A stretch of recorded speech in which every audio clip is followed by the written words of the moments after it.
શું તમે જાણો છો રામપીર કોણ હતા? રામદેવજી મહારાજના ભક્ત જાણે છે કે રામદેવજી મહારાજ રાજપૂત પરિવારમાં જન્મ્યા હતા અને ભગવાન વિષ્ણુનો અવતાર હતા.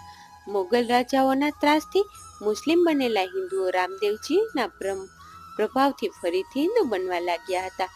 મુસ્લિમ ફકીરોએ આ ગમ્યું નહીં, તેથી આ વાતની જાણ મક્કાના પદક પીરોને કરી. આ પીરોએ રણુજા જવાનું નક્કી કર્યું.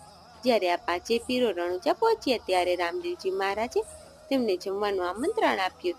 જેમ જેમ પીરો ચટાઈ પર બેસતા ગયા તેમ તેમ વધુ એક પીર માટે ચટાઈ લંબાતી ગઈ. વળી પોતાના જ વાસણમાં જમવાની ટેકવાળા પીરો એમના વાસણ મક્કા ભૂલી ગયા હતા. એ પણ રામદેવજીએ ચમત્કારથી હાજર કર્યા. રામપીરના આવા ચમત્કારો જોઈ પીરોએ રામાપીરને પીરોના પીર કહ્યા અને કહ્યું, આજથી રામદેવજી મહારાજ રામાપીર અર્થાત રામસા પીર કહેવાશે.